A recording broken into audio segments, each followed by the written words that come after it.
ಇದೇ ಸಂದರ್ಭದಲ್ಲಿ ಲೋಕಸಭೆ ವಿಪಕ್ಷ ನಾಯಕ ರಾಹುಲ್ ಗಾಂಧಿ ಮತ್ತು ಅವರ ಸಹೋದರಿ ಸಂಸದೆ ಪ್ರಿಯಾಂಕಾ ಗಾಂಧಿ ಅವರದೊಂದು ಅಬ್ಜೆಕ್ಷನ್ ಇದೆ.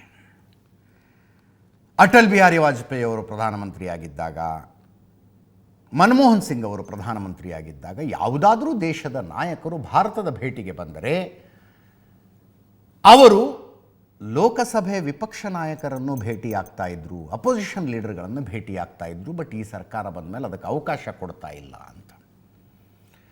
ಲೋಕಸಭೆ ವಿಪಕ್ಷ ನಾಯಕರು ಇನ್ಯಾವುದೋ ದೇಶದ ಪ್ರವಾಸಕ್ಕೆ ಹೋದಾಗಲೂ ಕೂಡ ಆ ದೇಶದ ನಾಯಕರನ್ನು ಭೇಟಿಯಾಗ್ತಾ ಇದ್ರು.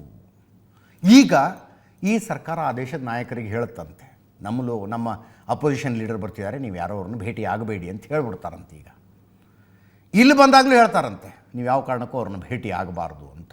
ಸರಿಯಲ್ಲ, ಇದೆಲ್ಲ ಹಿಂಗೆ ಮಾಡಬಾರ್ದು. ಒಂದು ಆರೋಗ್ಯವಂತ ಪ್ರಜಾಪ್ರಭುತ್ವದಲ್ಲಿ ಪ್ರಧಾನಮಂತ್ರಿಗಳು ಹೆಂಗಿರ್ತಾರೋ ಹಂಗೆ ಲೋಕಸಭಾ ನಾಯಕರು ಅಂದರೆ ಶಾಡೋ ಪ್ರೈಮ್ ಮಿನಿಸ್ಟರ್ ಇದ್ದಂಗೆ. ಯಾವುದಾದ್ರೂ ದೇಶದ ಡಿಗ್ನಿಟರೀಸ್ ಭಾರತಕ್ಕೆ ಬಂದರೆ ಹೆಂಗೆ ಪ್ರಧಾನಮಂತ್ರಿಗಳನ್ನು ಭೇಟಿ ಆಗ್ತಾರಲ್ಲ, ಅಷ್ಟು ಅದ್ದೂರಿಯಾಗಲ್ಲದೆ ಹೋದರೂ ವಿಪಕ್ಷ ನಾಯಕರನ್ನು ಭೇಟಿ ಆಗಬೇಕು.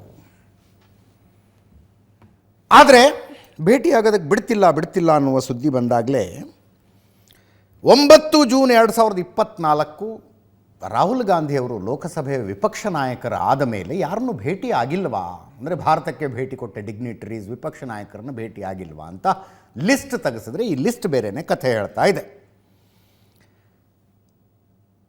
2024 ಜೂನ್ 9ನೇ ತಾರೀಕು ರಾಹುಲ್ ಗಾಂಧಿಯವರು ಲೋಕಸಭೆಯ ವಿಪಕ್ಷ ನಾಯಕರಾಗಿದ್ದರು. ಹಿಂದಿನ 2 ಟರ್ಮು ಅಧಿಕೃತ ವಿಪಕ್ಷ ನಾಯಕರು ಅಂತ ಆಗಿರಲಿಲ್ಲ. ಅಂದರೆ ಅಧೀರ್ ರಂಜನ್ ಚೌಧರಿ ಇದ್ದರು, ಅದರ ಹಿಂದಿನ ಸಲ ಅಂತೂ ಅಷ್ಟು ಸಂಖ್ಯೆ ಇರಲಿಲ್ಲ. ವಿಪಕ್ಷ ನಾಯಕರಾಗುವಷ್ಟು ಸಂಖ್ಯೆ ವಿಪಕ್ಷಕ್ಕಿರಲಿಲ್ಲ. 10 ಜೂನ್ 2024 ಬಾಂಗ್ಲಾದೇಶದ ಅಂದಿನ ಪ್ರಧಾನಿ ಶೇಖ್ ಹಸೀನಾರನ್ನು ಭೇಟಿಯಾಗಿದ್ದಾರೆ. 21 ಆಗಸ್ಟ್ 2024 ಮಲೇಷ್ಯಾದ ಪ್ರಧಾನಿ ಅನ್ವರ್ ಇಬ್ರಾಹಿಂರನ್ನು ಭೇಟಿಯಾಗಿದ್ದಾರೆ. ಮಾರಿಷಸ್ನ ಪ್ರಧಾನಿ ನವಿಚಂದ್ರ ರಾಮಗುಲಂ ಬಂದಾಗ 16 ಸೆಪ್ಟೆಂಬರ್ 2025 ಭೇಟಿಯಾಗಿದೆ.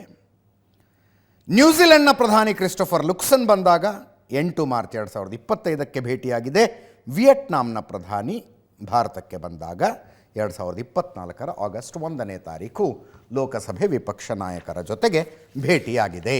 ಒಂದು ಕಡೆ ಫೋಟೋಗಳನ್ನು ನೋಡ್ತಾ ಇದ್ದೀರಿ, ಒಂದು ಕಡೆ ವಿಪಕ್ಷ ನಾಯಕರು ಮತ್ತು ಅವರ ಸಹೋದರಿ ಸಂಸದೆ ವ್ಲಾಡಿಮಿರ್ ಪುಟಿನ್ರ ಭೇಟಿಗೆ ಅವಕಾಶ ಯಾಕೆ ಕೊಟ್ಟಿಲ್ಲ ಅಂತ ಕೇಳ್ತಾ ಇದ್ರು. ಇನ್ನೊಂದು ಕಡೆ ಶಶಿ ಥರೂರ್ ಈ ಭೇಟಿ ಬಹಳ ಒಳ್ಳೆಯದು, ಭಾರತ ಇಂಡಿಪೆಂಡೆಂಟ್ ಸಂಬಂಧಗಳನ್ನು ಇಟ್ಕೋಬೇಕು ಅಂತೆಲ್ಲ ಹೇಳಿಕೆ ಕೊಟ್ಟಿದ್ದಾರೆ ಹೇಳಿಕೆಯನ್ನು ನಾವು ಮುಂದಿನ ಸುದ್ದಿಗೆ ಹೋಗೋಣ.